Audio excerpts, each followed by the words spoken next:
है everyone, this is Amit from IIT Patna Eklavya batch. Lecture number 57 में आप सभी का हार्दिक स्वागत करता हूं। होप सो आप लोगों के बिहार बोर्ड की तैयारी पूरी तरीके से हो रहा होगा और आप लोगों ने केमिस्ट्री में जिस प्रकार से सेट का डिमांड किया था उसी हिसाब से आपको फिजिक्स में भी पूरा का पूरा ऑब्जेक्टिव सेट मिलने वाला है। आज के इस लेक्चर में हम लोग फिजिक्स का ऑब्जेक्टिव का सेट नंबर 1 करेंगे और इस प्रकार से आपको पूरा का पूरा ऑब्जेक्टिव का 10 सेट दिया जाएगा और वही आपको 10 सेट कर लेना है। ऑब्जेक्टिव के लिए कोई टेंशन नहीं होगी। और उसके अलावा थ्योरीज एंड सब्जेक्टिव के लिए मैंने एकलव्य बैच में, द्रोणा बैच में और मंजिल सीरीज में ढेर सारा लेक्चर्स डाल रखा है। आप वहां से भी जाकर के उसको फॉलो कर सकते हैं। तो चलिए स्टार्ट करते हैं। और यहाँ पे आपको मेरे साथ साथ आपको भी सॉल्व करना है और हो सकता है तो आप ओएमआर शीट लेकर के बैठिए और देखिए कि 70 में से आपका कितना सही होता है। 70 में से 35 सही जरूर होना चाहिए। चलिए स्टार्ट करते हैं। सबसे पहला क्वेश्चन देखिए क्या है। किसी कुंडली में धारा 0.1 सेकंड में 5 एम्पियर से 2 एम्पियर में परिवर्तित होती है तो 50 वोल्ट का औसत वोल्टेज उत्पन्न होता है। तो कुंडली का स्वप्रेरकत्व क्या है? तो ये जो सवाल है ये इलेक्ट्रोमैग्नेटिक इंडक्शन का क्वेश्चन है और इसको हम सॉल्व करेंगे फ्राडे का दूसरा नियम से। तो फॉर्मूला होता है E बराबर -L di/dt। तो E मतलब होता है वोल्टेज, मतलब कि प्रेरित वोल्टेज जिसको बोलते हैं, इंड्यूस्ड ईएमएफ बोलते हैं। इसका मान दिया हुआ है 50, तो यहां पर रखेंगे 50 बराबर माइनस और एल, क्योंकि स्वप्रेरकत्व जिसको इंडक्टेंस कहते हैं, सेल्फ इंडक्टेंस कहते हैं, इसी का तो वैल्यू हमसे पूछ रहा है, वो भी हेनरी में होता है। di/dt। तो करंट पहले कितना था 5, अब कितना हो गया 2, तो करंट में चेंजिंग कितना हुआ -3 और टाइम कितना है 0.1। ये माइनस और माइनस हो गया प्लस। तो फिर लिखेंगे 50 बराबर और 3 और 0.1 है तो इसको क्या कर देते हैं 30 कर देते हैं और इंटू में एल है तो 0 0 कैंसिल। उसके बाद एल बराबर 5/3, ठीक। और 5/3 को जब हम डिवाइड करेंगे तो 3 एकम 3, मतलब कि 1.6 हेनरी के आसपास आएगा। ऑप्शन इसका ए करेक्ट हो जाएगा, 1.67 हेनरी। तो ये जो क्वेश्चन था ये वही बच्चा सॉल्व कर पाएगा जिसने फ्राडे का जो द्वितीय नियम होता है उसको सही से पढ़ा हो, क्योंकि फ्राडे ने अपना 2 नियम दिया था तो ये उस पर बेस्ड है। चलिए आगे देखते हैं। द्वितीय तरंगिकाओं की अवधारणा किसके द्वारा दी गई थी? यानी कि the concept of secondary wavelets was given by. तो वेवलेट्स 2 प्रकार का होता है, एक होता है प्राइमरी वेवलेट और एक होता है सेकेंडरी वेवलेट। तो ये हाइगेंस के द्वारा दिया गया था, ठीक है। ऑप्शन सी करेक्ट हो जाएगा। नेक्स्ट, फोटोइलेक्ट्रिक प्रभाव में प्रकाश विद्युत धारा स्वतंत्र होता है। In photoelectric effect the photo current is independent of, तो फ्रीक्वेंसी ऑफ इंसिडेंट लाइट, ठीक है। हाँ, फ्रीक्वेंसी ऑफ इंसिडेंट लाइट से सही होता है। ऑप्शन डी करेक्ट हो जाएगा इसका। फिर अगला क्वेश्चन है जो कि बहुत ही इजी है और आई होप ये सबको आता होगा कि दृश्य स्पेक्ट्रम के रंगों में किसका अधिक तरंगदैर्घ्य होता है? तो लाल रंग का जो होता है ना वो वेवलेंथ सबसे ज्यादा होता है। नेक्स्ट, किसी परमाणु का नाभिक बना होता है। तो परमाणु के नाभिक के अंदर जितने भी चीजें होते हैं उसको एक साथ न्यूक्लियन बोलते हैं। जो न्यूक्लियन होता है वो प्रोटॉन और न्यूट्रॉन से मिलकर के बना होता है। तो ऑप्शन इसका डी करेक्ट हो जाएगा। यानी कि प्रोटॉन और न्यूट्रॉन जो होता है दोनों के एक्फल को न्यूक्लियन कहते हैं और वही परमाणु का नाभिक होता है। नेक्स्ट, केवल धारिता युक्त प्रत्यावर्ती धारा में धारा एवं वोल्टता के बीच कालांतर का मान कितना होता है? यानी कि देखिएगा, the phase difference between current and voltage in only capacitive alternative current is π/2, 90 degree. Option B correct हो जाएगा, ठीक है। π/2 होता है। निम्नलिखित में से किस वैद्युत चुंबकीय विकिरण का तरंगदैर्घ्य न्यूनतम है? अब ये क्वेश्चन बहुत ही पॉपुलर है तो इसके लिए मैं आपको एक निम्नलिख लिख रहा हूं, आप निम्नलिख याद रखिएगा। देखिए, आपको याद करना है क्लासिकल गाड़ी XU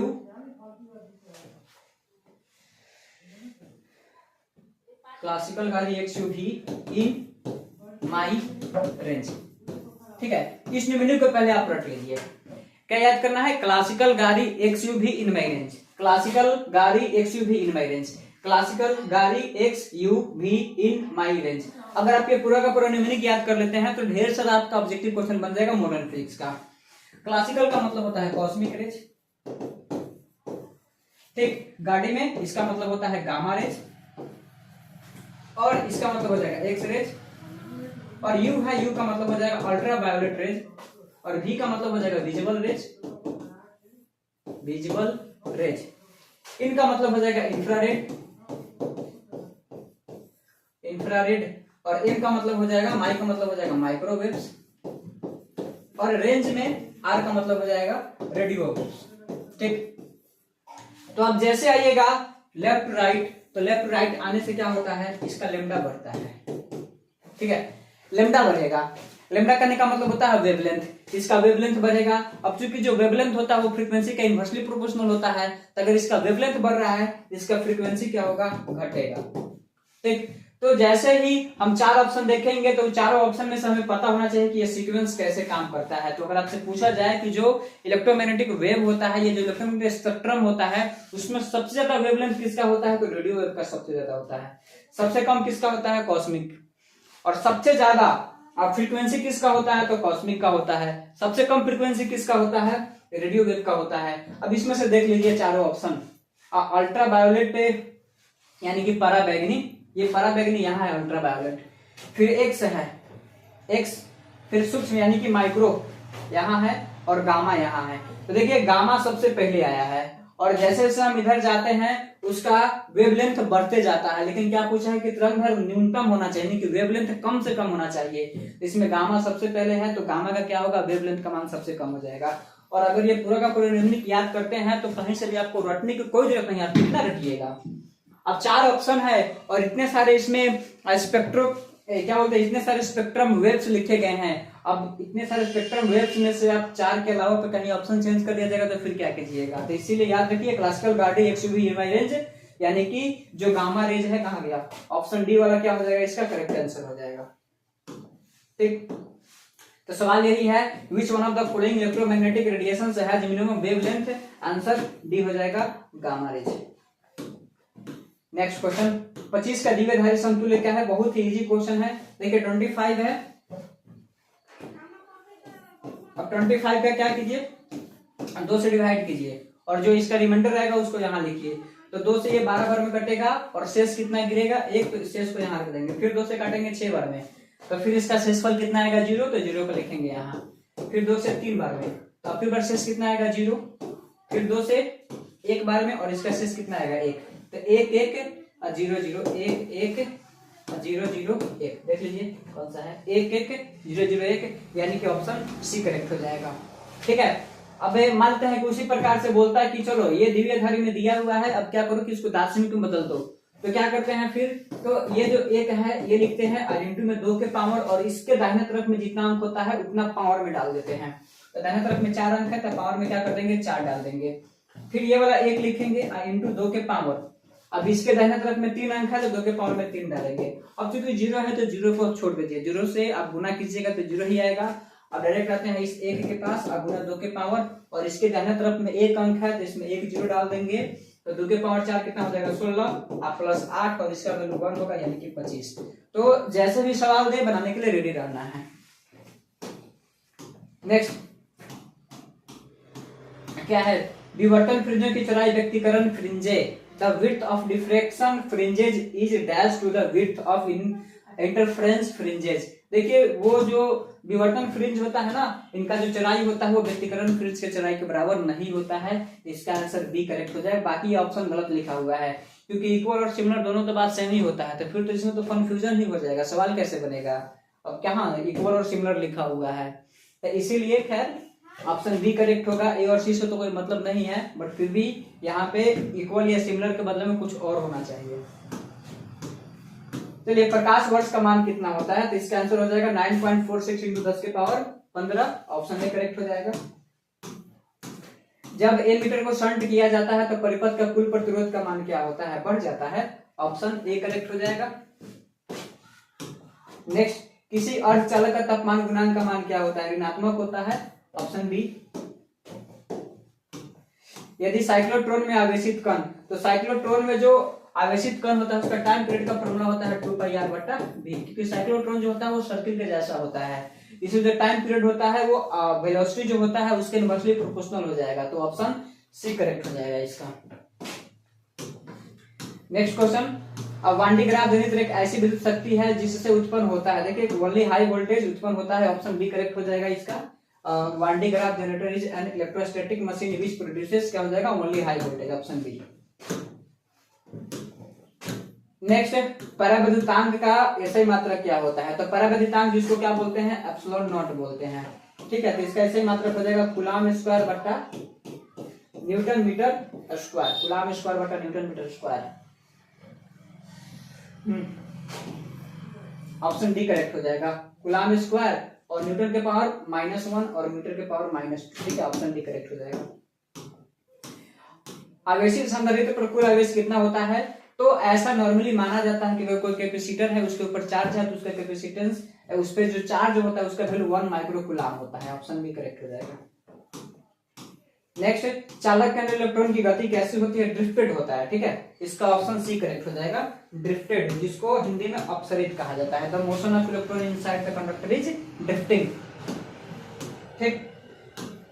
वायु में स्थिर इकाई धन आवेश से निकलने वाली संपूर्ण विद्युत फ्लक्स का मान क्या होगा, देखिए विद्युत फ्लक्स को फाई से सूचित करते हैं, गॉस के थ्योरम के अनुसार फाई बराबर होता है क्यू और बटा में एप्सिलॉन नॉट। तो इकाई धन आवेश बोला है तो इसके बाद हम लिखेंगे 1 बटा एप्सिलॉन नॉट, इसको एप्सिलॉन नॉट का पावर -1 कहेंगे, तो ऑप्शन बी करेक्ट हो जाएगा, ठीक है।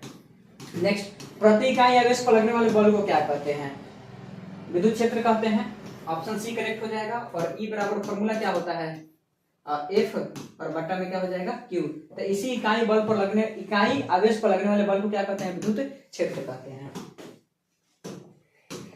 नेक्स्ट क्वेश्चन, आवेश का परिमाणीकरण यानी कि quantization of charge indicates that, तो क्वांटाइजेशन ऑफ चार्ज आपको पता होगा कि Q बराबर जो होता है ये प्लस माइनस NU होता है, ठीक है। मतलब कि जब किसी वस्तु को आवेशित करना हो तो क्या होता है, इलेक्ट्रॉन को स्थानांतरित करना पड़ता है, तो इसका मतलब ये नहीं हुआ कि इलेक्ट्रॉन जो है वो किसी फ्रैक्शन में चला जाएगा, मतलब कि अगर कहीं से इलेक्ट्रॉन लेना है या किसी को इलेक्ट्रॉन देना है तो 1 2 3 4 5 जिसको बोलते हैं हम लोग मल्टीपल इंटीजर, तो इंटीजर के फॉर्म में वो जाता है, तो इसी बात को हम लोग क्या बोलते हैं, Q बराबर NE बोलते हैं। मतलब कि जो इलेक्ट्रॉन है ये कभी भी फ्रैक्शन में नहीं आ सकता है, हम 2/3 इलेक्ट्रॉन नहीं ले सकते हैं और ना ही किसी को दे सकते हैं, तो यही बात पूछा गया है। तो सब ऑप्शन देख लेते हैं, आवेश जो इलेक्ट्रॉन पर आवेश का एक अंश है संभव नहीं है, एक आवेश को नष्ट नहीं किया जा सकता है, कणों पर आवेश होता है, एक कण पर न्यूटन अनुमेय आवेश होता है, यानी कि देखिए इसका आंसर ऑप्शन डी करेक्ट हो जाएगा, क्योंकि जो एक आवेश होता है उस पर न्यूनतम जो चार्ज होता है उसको ई बोलते हैं और इसका मान होता है 1.6 गुने 10 के पावर -19 कूलम, तो इसका आंसर ऑप्शन डी हो जाएगा, ठीक। नेक्स्ट, विद्युत क्षेत्र रेखाओं की जानकारी से क्या प्राप्त होता है, क्षेत्र की शक्ति, दिशा, आवेश की प्रकृति, तो ये तीनों का तीनों प्राप्त होता है, ऑप्शन डी करेक्ट हो जाएगा। निकल क्या है, तो निकल फेरो चुंबकीय है, ठीक है, फेरोमैग्नेटिक है, लौह चुंबकीय, ऑप्शन सी करेक्ट हो जाएगा। नेक्स्ट, चुंबकीय यमोत्तर एवं भौगोलिक यमोत्तर के बीच का कोण को क्या बोलते हैं, यानी कि the angle between magnetic meridian and geographic meridian is called angle of declination कहलाता है, जिसको हम कैपिटल डी से सूचित करते हैं। और मैग्नेटिज्म एंड मैटर वाला चैप्टर में ये बहुत ही शानदार तरीका से बताया गया है, एकलव्य बैच जाकर के लेक्चर नंबर 55 देख लीजिए, ये पूरा समझ में आ जाएगा। एक उभयबल तल से प्रत्येक तल की वक्रता त्रिज्या 20 सेंटीमीटर है, तो देखिए दो होता है, एक होता है R1 और एक होता है R2, और दोनों का दोनों क्या है, उत्तल ही है, तो एक हो जाएगा +20 और चूंकि एक अपोजिट डायरेक्शन में रहेगा तो इसका वैल्यू हो जाएगा -20 और फॉर्मूला होता है 1/f बराबर 1/μ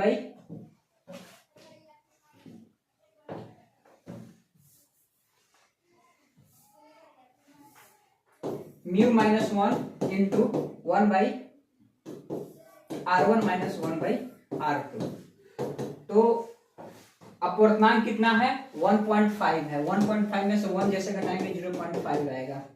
अब 1/R1 मतलब कि 1/20 माइनस और फिर 1/-20 तो माइनस माइनस हो जाएगा प्लस, तो 0.5 और इंटू ये 2/20 हो जाएगा, ठीक है। ये जो पूरा है ये पूरा कैलकुलेट होकर 2/20 होगा, यानी कि 1/10 होगा, तो 1/10 डेसिमल जाएगा, नीचे 10 आएगा, ये 2 बार में, तो 1/20 मीटर आएगा, लेकिन इसमें 100 से गुना कर देंगे 1/20 मीटर है, ठीक है। ऑप्शन बी करेक्ट हो जाएगा, 1/20 मीटर। अब कोई जरूरत नहीं है, डायरेक्ट ऑप्शन मैच कर गया। नेक्स्ट, एक ही तरंग दैर्घ्य के इलेक्ट्रॉन तथा प्रोटॉन की कौन सी भौतिक राशि समान होता है जिसका जो मोमेंटम होता है वो सेम होता है? ऑप्शन सी करेक्ट हो जाएगा, क्योंकि जो मोमेंटम होता है क्या बोलते हैं, लैम्डा बराबर h/p। ये जो है ना डी ब्रोगली हाइपोथेसिस से पता चला कि जो मोमेंटम होता है इस मोमेंटम को आप h/लैम्डा भी लिख सकते हो। तो जो सेम वेवलेंथ का इलेक्ट्रॉन और प्रोटॉन जो होता है ये दोनों का मोमेंटम क्या हो जाएगा, सेम। और कैसे पता चला? तो डी ब्रोगली वेवलेंथ से पता चला। नाभिकीय रिएक्टर में मंदक का कार्य क्या होता है?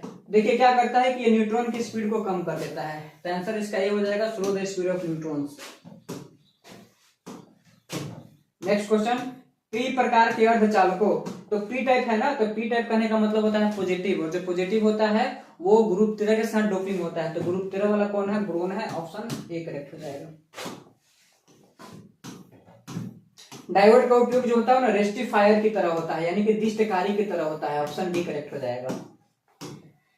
6 माइक्रोफैराड की धारिता के 3 संधारित्र उपलब्ध है, न्यूनतम एवं अधिकतम ज्ञात कीजिए। तो अगर आप 6 को मान लेते हैं कि श्रेणी क्रम में जोड़ते हैं तो श्रेणी क्रम का फॉर्मूला होता है C इक्विवेलेंट बराबर C और बट्टा में N, और समांतर क्रम में जोड़िएगा तो N इंटू C हो जाएगा।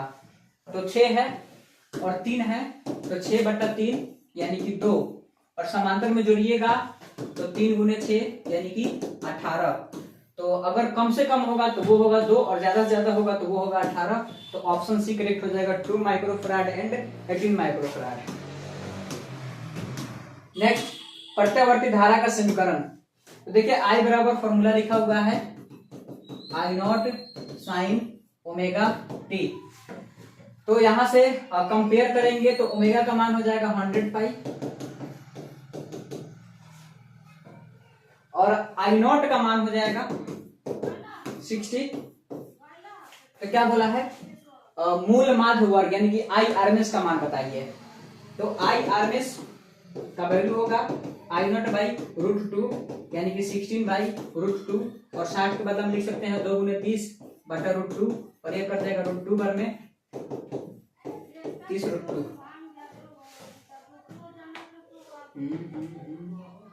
प्रत्यावर्ती धारा का समीकरण I बराबर 60 sin 100 पाई टी में धारा का मूल माध्य वर्ग का मान कितना होगा? तो IRMS तो यही होता है I0/√2, ठीक है। 30√2 होगा, बाकी ऑप्शन नहीं है, अपना देख लीजिए। इस प्रकार का क्वेश्चन आए नहीं बनाना है, एक तो बात है रूट में। हाँ यहाँ पे केवल 30 लिखा है, 30√2 होना चाहिए। चलिए ये क्वेश्चन बड़ा ही पॉपुलर है, एलर परिपथ का प्रतिबाधा क्या होगा? तो प्रतिबाधा जिसको जेड से सूचित करते हैं इसका ऐसे ही मात्रक ओम होता है, और इस जेड का फॉर्मूला होता है XR का whole square plus XL minus XC का होल स्क्वायर। XC को बोलते हैं धारितीय प्रतिरोध, और XL को बोलते हैं नहीं, XC को बोलते हैं धारितीय प्रतिबाधा।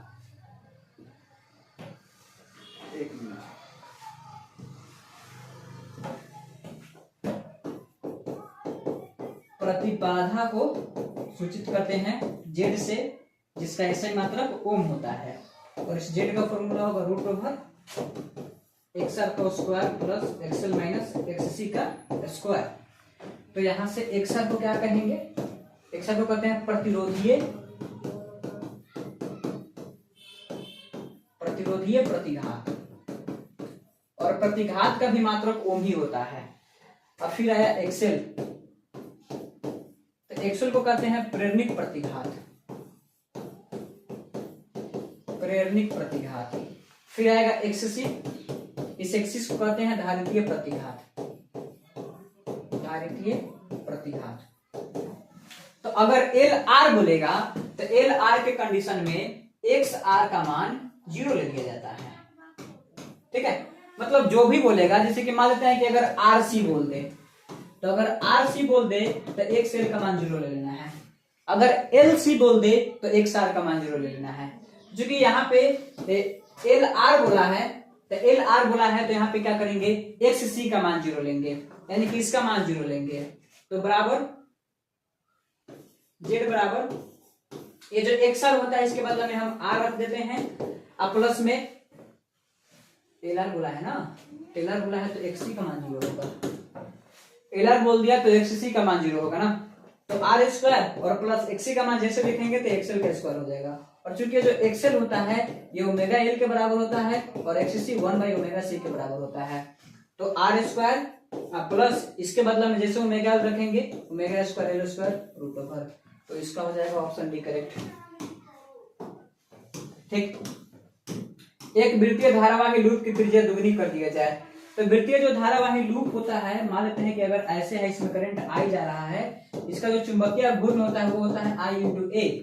ठीक है, तो क्या किया कि त्रिज्या दुगना कर दिया और धारा आधा कर दिया, तो पहले रुक जाइए, एम बराबर आई इंटू पाई आर स्क्वायर होता है, तो एम बराबर आई और नया जो चुंबकीय घूर्ण आएगा उसको एम डैश बोल देते हैं, तो एम डैश बराबर आई और नहीं धारा को आधा कर देगा तो आई बाई 2 और पाई और त्रिज्या को दुगना कर देगा तो 2r स्क्वायर। ठीक, अब चूंकि यहां से m बटा m डैश जैसे निकालेंगे तो i into pi R square और ये i बाई 2 हो जाएगा और पाई का पाई होगा और 4 R square cancel, pi pi I cancel, ये चला जाएगा ऊपर, तो m बटा m डैश और ये 2 बार में कटेगा। ठीक, तो ऊपर नहीं जाएगा, 1/2 हो जाएगा, तो m डैश बराबर 2m, यानी कि जो नया चुंबकीय घूर्ण होगा वो दुगना हो जाएगा, ऑप्शन बी करेक्ट हो जाएगा। नेक्स्ट, एक चौक कुंडली का स्व प्रेरकत्व 5 हेनरी है, इससे बहती धारा 2 एम्पियर पर सेकंड की दर से बढ़ रही है, तो चौक कुंडली का प्रेरणिक प्रतिघात वाहक बल का मान क्या होगा। देखिए सिंपल सा क्वेश्चन है, इसमें जो E होता है ये माइनस एल डी आई बटा डी टी के बराबर होता है, तो E बराबर माइनस और L का मान 5 दिया हुआ है और dy बाई dt का मान दिया हुआ है 2, यहाँ पर रख देंगे 2, तो E बराबर हो जाएगा -10 वोल्ट, यानी कि ऑप्शन सी करेक्ट हो जाएगा। ठीक है, नेक्स्ट क्वेश्चन, पृथ्वी का चुंबकीय घूर्ण कितना होता है, तो 8 में 10 के पावर और जूल पर टेस्ला होता है, ऑप्शन डी करेक्ट हो जाएगा। ठीक, विद्युत चुंबकीय तरंग में विद्युतीय तरंग तथा चुंबकीय तरंग के बीच कालांतर का मान कितना होता है, मतलब phase difference between electric wave and magnetic wave in the electromagnetic wave, ठीक है, 0 होता है, ऑप्शन डी करेक्ट हो जाएगा। ईएमडब्ल्यू चैप्टर में पढ़ना है इसको। नेक्स्ट क्वेश्चन, जब प्रकाश स्रोत और पर्दे के बीच दूरी बढ़ा दिया जाता है तो फ्रिंज का चौड़ाई क्या होगा, तो फ्रिंज का चौड़ाई क्या होता है, बढ़ता है, ऑप्शन ए करेक्ट हो जाएगा। रेडियो सक्रियता का मात्रा क्या होता है, क्यूरी, तो क्यूरी ऑप्शन बी करेक्ट हो जाएगा। देखिए बैकरल भी होता है लेकिन बैकरल ऑप्शन में नहीं लिखा हुआ है, तो इसलिए यहाँ पे क्यूरी को टिक करेंगे। नेक्स्ट क्वेश्चन, निम्न में से किसकी भेदन क्षमता सबसे ज्यादा होता है, देखिए जो गामा होता है ना इसका भेदन क्षमता सबसे ज्यादा होगा, गामा से कम बीटा और सबसे कम अल्फा, और अगर ये पूछे कि आयनन क्षमता सबसे ज्यादा किसका होगा तो उसके लिए अल्फा को टिक करेंगे। नेक्स्ट क्वेश्चन, टीवी प्रसारण के लिए किस आवृत्ति परास का उपयोग किया जाता है, तो 30 मेगाहर्ट्ज से 300 मेगाहर्ट्ज, ऑप्शन सी करेक्ट हो जाएगा। ठीक, किसी भी प्रिज्म की वर्ण विक्षेपण क्षमता निर्भर करती है, तो देखिए जो क्वेश्चन है बड़ा सस्पेंशन वाला क्वेश्चन है, इसका जो वर्ण विक्षेपण होता है ये म्यू भी माइनस म्यू आर बटा म्यू वाई माइनस 1 के इक्वल होता है। तो म्यू भी कहने का मतलब होता है जो वायलेट कलर होता है उसका रिफ्लेक्टिव इंडेक्स, म्यू आर कहने का मतलब जो रेड होता है उसका रिफ्लेक्टिव इंडेक्स, और बट्टा में है ये जो येलो कलर होता है उसका रिफ्लेक्टिव इंडेक्स। तो ये जो ओमेगा है जिसको हम लोग बोलते हैं डिस्पर्शन एंगल, मतलब कि वर्ण विक्षेपण का जो कोण होता है वो प्रिज्म के पदार्थ की प्रकृति पर भी निर्भर करता है और प्रिज्म के अपवर्तन कोण पर भी निर्भर करता है, दोनों पर निर्भर करता है। तो इसका आंसर ऑप्शन डी भी करेक्ट होगा, इसका आंसर ऑप्शन सी भी करेक्ट होगा।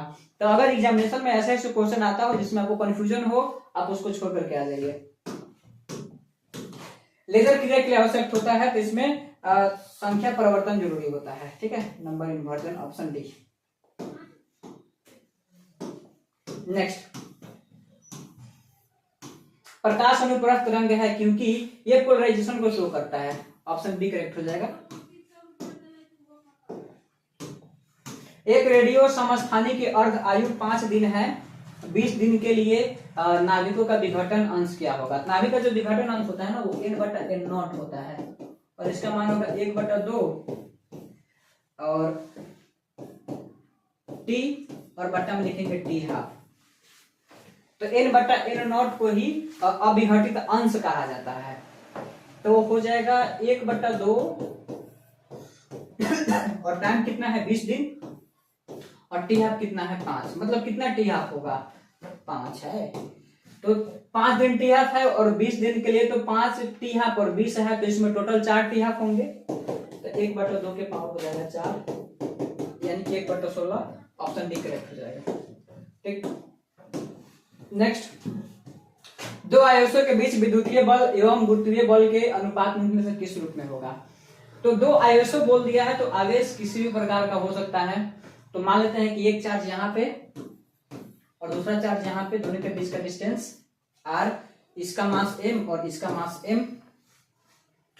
तो अगर ऐसा बोले, क्योंकि ऑप्शन में 10 के पावर 42 है, ठीक है, एक मिनट इंग्लिश पढ़ते हैं।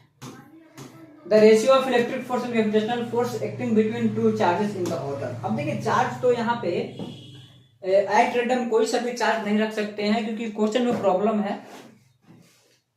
इसको ना ऐसे बोलना चाहिए था, the ratio of electric force and gravitational force acting between two electrons लिखना चाहिए था, तब जाकर के इसका आंसर 10 के पावर 42 आता है। एक यहाँ पर E है और दूसरा इलेक्ट्रॉन यहाँ पर है, दोनों का बीच का डिस्टेंस r है, इसका मास m है और इसका मास m है। तो क्या पूछा है, इलेक्ट्रिक फोर्स। तो जो इलेक्ट्रिक फोर्स होता है बराबर उसका वैल्यू होगा k q1 इंटू q2, मतलब E में E से गुना करेंगे तो E² हो जाएगा और बट्टा r² हो जाएगा। ठीक, और जैसे ही हम यहाँ पे क्या करेंगे, ग्रेविटेशनल फोर्स निकालेंगे तो G m1 इंटू m2 बट्टा r²। तो G और m1 में m से गुना करेंगे तो m² और बट्टा हो जाएगा r²। तो r² कैंसिल, तो k का मान होता है 9 × 10 के पावर 9।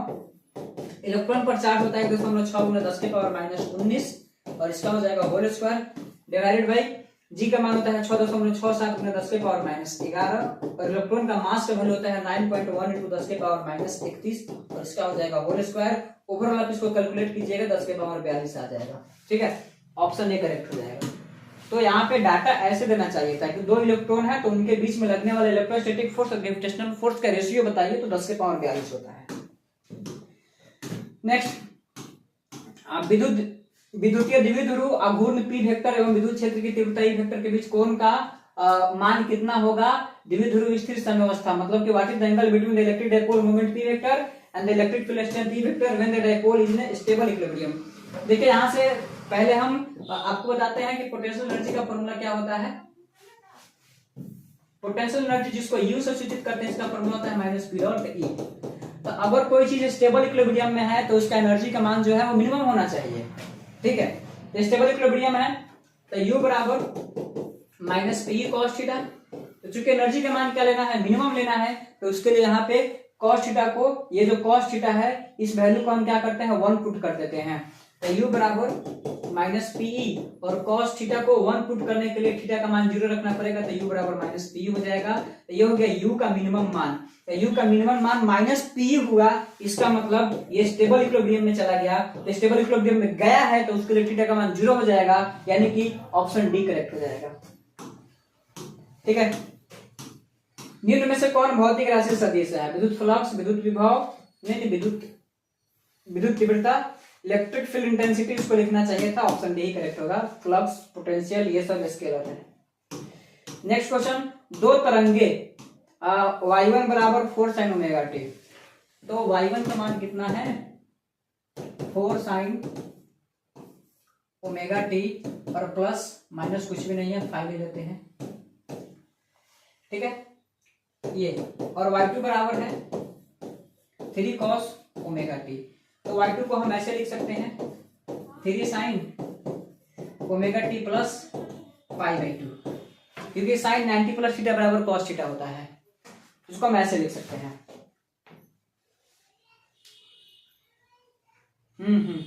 ठीक है, ऐसे लिख सकते हैं।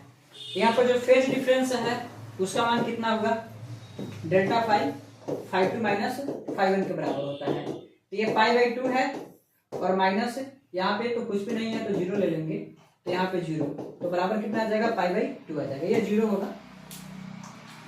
अब क्या बोला है कि आयाम का महत्तम मान क्या होगा, मतलब y का मैक्सिमम मान पूछा है, एम्पलीट्यूड का मैक्सिमम मान पूछा है। a मैक्सिमम बराबर फॉर्मूला होता है √a² plus A2 square plus 2A1 into A2 into का cos फाइव। तो यहाँ जो cos फाइव है इसका मान है π/2। जैसे π/2 रखिएगा तो cos π/2 का मान होता है 0, ये पूरा का पूरा हो गया 0।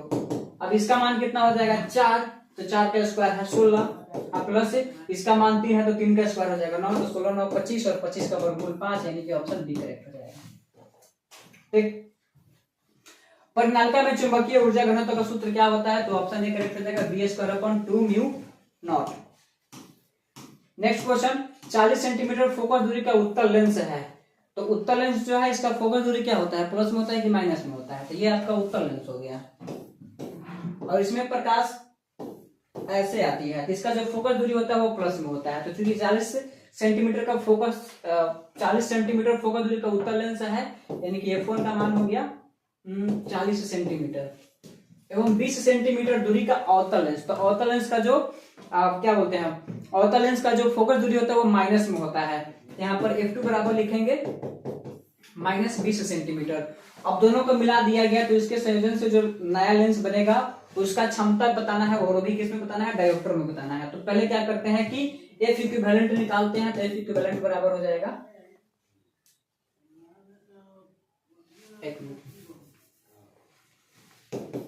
1/F बराबर फॉर्मूला होता है 1/F1 + 1/F2। ठीक है, तो 1/F इक्विवेलेंट बराबर 1 और F1 का मान है 40 और F2 का मान कितना है -20, तो 1/F बराबर 40 20, एलसीएम कितना हो जाएगा 40। यहाँ पे रखेंगे 1 - 2, तो -1/40, तो F बराबर -40। ठीक है, और पावर बराबर फॉर्मूला होता है 1/F, यानी कि 100 और बट्टा 1 के बदले में हम 100 बटा फोकस भी लिखेंगे, लेकिन फोकस सेंटीमीटर में होना चाहिए। तो -40 है, 0 कट गया तो 5 बटा तो वो भी माइनस में, यानी कि 2.5 आएगा। ऑप्शन बी करेक्ट हो जाएगा -2.5। नेक्स्ट क्वेश्चन, व्यक्तिकरण की घटना का कारण क्या होता है, phase difference. Option A correct हो जाएगा। जो डिफ्रेक्शन होता है ना, इंटरफेरेंस जो होता है वो फेज डिफरेंस के कारण होता है। नेक्स्ट क्वेश्चन, अध्रुवित प्रकाश उत्पन्न करने के लिए किसको प्रयुक्त किया जाता है, निकोल प्रिज्म। बड़ा ही पॉपुलर क्वेश्चन है, ऑप्शन सी करेक्ट हो जाएगा। ये किसका सिंबल है, तो ये डायोड का सिंबल होता है। ठीक है, ऑप्शन ए करेक्ट हो जाएगा। जो लिखा हुआ है इस प्रकार से किसका सिंबल होता है, डायोड का। ट्रांजिस्टर के प्रवर्धन गुणांक का इकाई क्या होता है, तो देखिए ट्रांजिस्टर का जो एम्प्लीफिकेशन फैक्टर होता है उसका कोई यूनिट ही नहीं होता है। ठीक है, ऑप्शन डी करेक्ट हो जाएगा। नेक्स्ट क्वेश्चन, निम्न में से कौन सा द्वार के सार्वजनिक तर्क द्वार है, मतलब कि कौन सा यूनिवर्सल लॉजिक गेट है, तो और तो फंडामेंटल है, नॉट भी फंडामेंटल है, एंड भी फंडामेंटल है, नंद जो है ये यूनिवर्सल है। ऑप्शन डी करेक्ट हो जाएगा। UHF आवृत्ति की तरंगें प्रायतः कैसे संचारित होती है, तो ये तो स्पेस में संचारित होती है UHF। ऑप्शन डी करेक्ट हो जाएगा, स्पेस वेव्स। दो विद्युत आवेश के बीच लगने वाले बल को नियंत्रित करने वाले नियम को क्या कहा जाता है, कूलाम का नियम। ऑप्शन डी करेक्ट हो जाएगा। नेक्स्ट, विद्युत आवेश के कारण r दूरी पर स्थित विद्युत विभव का मान क्या होगा, तो v का फॉर्मूला होता है kq/r, तो r का क्या होगा, विद्युत कर्मानुपाती। ऑप्शन बी करेक्ट हो जाएगा। नेक्स्ट क्वेश्चन, किसी चालक के संवहन वेग यानी कि ड्रिफ्ट वेलोसिटी तथा आरोपित विद्युत क्षेत्र के बीच क्या संबंध होता है, तो डायरेक्टली प्रोपोर्शनल होता है। Option A. ये बड़ा यूनिक क्वेश्चन है। 64 समरूप बूंदे जिनमें से प्रत्येक की धारिता 5 माइक्रोफैराड है, मिलकर एक बड़ा बूंदा बनाते हैं, तो बड़े बूंदा की धारिता क्या होगा, तो 64 ऐसे छोटा छोटा छोटा छोटा छोटा छोटा ऐसे करके कैपेसिटर होगा, मिलकर के एक बड़ा कैपेसिटर बना देता है। ठीक है, और ये जो 64 छोटा छोटा इसमें से प्रत्येक का कैपेसिटेंस का मान कितना है, 5 माइक्रोफैराड है। जो बड़ा बूंदा बनाएगा उसका कितना माइक्रोफैराड कैपेसिटेंस का मान होगा, यही बोला है। कैलकुलेट करते हैं, तो ये सबको मिलाकर के जो वॉल्यूम होगा वो इसके वॉल्यूम के बराबर होगा। तो है तो बोला ही, तो वॉल्यूम होगा 4/3 4/3 पाई आर क्यूब और इसमें गुना करेंगे 64 से बराबर 4/3 पाई और इसका त्रिज्या ले लेते हैं कैपिटल आर। ये जो 64 है इसमें से प्रत्येक का त्रिज्या स्मॉल आर ले लिए और इसका त्रिज्या ले लेते हैं कैपिटल आर। तो 4/3 पाई कैंसिल हो गया, ठीक है। और ये 16 बार में 16 चौका 64 होता है, तो स्मॉल आर के पावर 3 और बट्टा कैपिटल आर के पावर 3 बराबर, या ऐसे ही छोड़ देते हैं, रुक जाइए। यहाँ पे 16 है तो 16 को 16 ऐसे रहने देते हैं बराबर कैपिटल आर के पावर 3 और बट्टा स्मॉल आर के पावर 3, ठीक। 64 समरूप बूंदे जिनमें से प्रत्येक धारिता 4/3 पाई आर क्यूब हो गया वॉल्यूम, और इसमें 64 से गुना किया तो पूरा का पूरा वॉल्यूम निकल गया। फिर 4/3 पाई आर क्यूब, तो इसका वॉल्यूम इसका वॉल्यूम 4/3 पाई कट गया। हाँ वही तो यहाँ पे गड़बड़ हुआ है ना।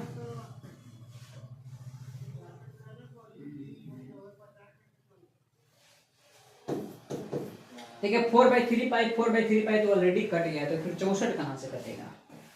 64 तो एज इट इज रहेगा, ये दोनों तो पहले ही कट गया है। तो 64 के बदला में लिखेंगे 4 के पावर 3 बराबर आर बट्टा आर के पावर 3, यानी कि यहाँ से कैपिटल आर बट्टा स्मॉल आर का ये 3 कट जाएगा, तो वैल्यू होगा 4, यानी कि कैपिटल आर बराबर 4 इंटू स्मॉल आर। और इनमें से प्रत्येक की त्रिज्या तो नहीं पता है, चलिए कोई दिक्कत नहीं है।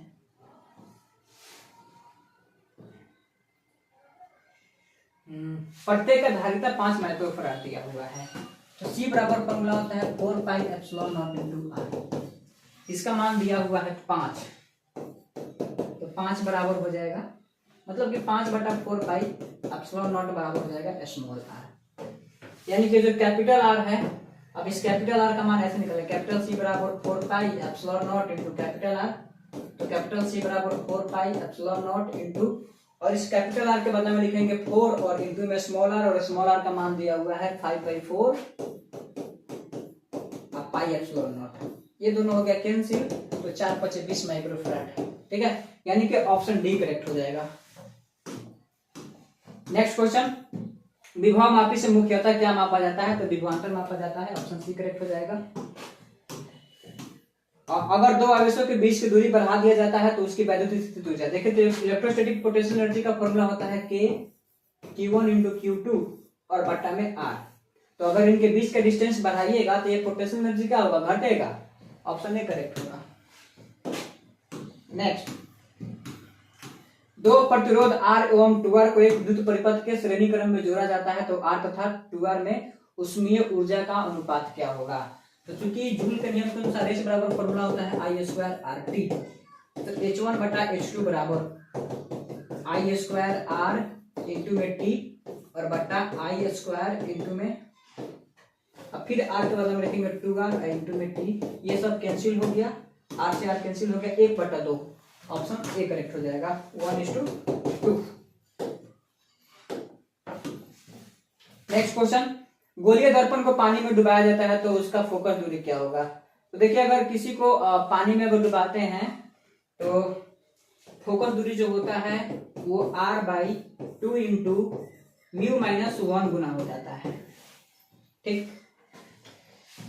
R क्या है? उसका वक्ता त्रिज्या, और म्यू क्या है? वो अपवर्तनांक। ऐसे तो नॉर्मली हवा में रहता है, और जैसे उसको किसी माध्यम में ले जाएंगे तो उसका अपवर्तनांक म्यू ले लेंगे, तो F बराबर R/2 इंटू, और पानी में ले गए हैं तो पानी का अपवर्तनांक 1.33 होगा -1, तो R/2 इंटू 0.33, तो ओवरऑल R/0.66 मिलेगा, और बराबर में क्या हो जाएगा F। तो अब इसका जो नया फोकस दूरी आएगा उसका जो मान होगा वो पहले की तुलना में बढ़ जाएगा, क्योंकि डिनोमिनेटर को जैसे हम डिक्रीज करते हैं ये तुरंत क्या होता है? इंक्रीज करने लगेगा, तो ऑप्शन बी करेक्ट हो जाएगा, बढ़ जाएगा। और ये फॉर्मूला होता है R/2 इंटू μ-1। नेक्स्ट, पूर्ण आंतरिक परिवर्तन की स्थिति में परिवर्तन गुणांक का मान कितना होता है? 1 होता है, option D correct, B correct हो जाएगा। पार्थिव दूरदर्शी यानी कि टेरेस्ट्रियल टेलीस्कोप द्वारा जो इमेज बनता है वो काल्पनिक होगा, वस्तु के अपेक्षा सीधा होगा, वर्चुअल और डायरेक्ट होता है। Option B. नेक्स्ट क्वेश्चन, किसी एलसीआर परिपथ में अनुनाद की स्थिति में आरोपित वोल्टेज तथा धारा के बीच का कलांतर का मान कितना होता है? ठीक है, 0 होता है। ऑप्शन डी करेक्ट हो जाएगा।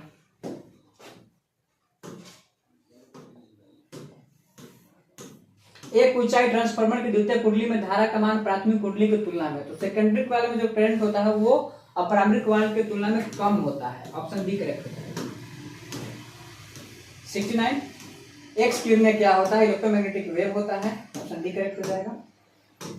And this is the last question, यदि किसी माध्यम में निर्वात में संपूर्ण अपरावर्तन के लिए क्रांति कोण 30 डिग्री हो, तो यहां से आप याद रखिएगा साइन डेल सी का मान होता है μ2/μ1, तो साइन 30 बराबर, तो μ2 करने का मतलब वो माध्यम होता है म्यू,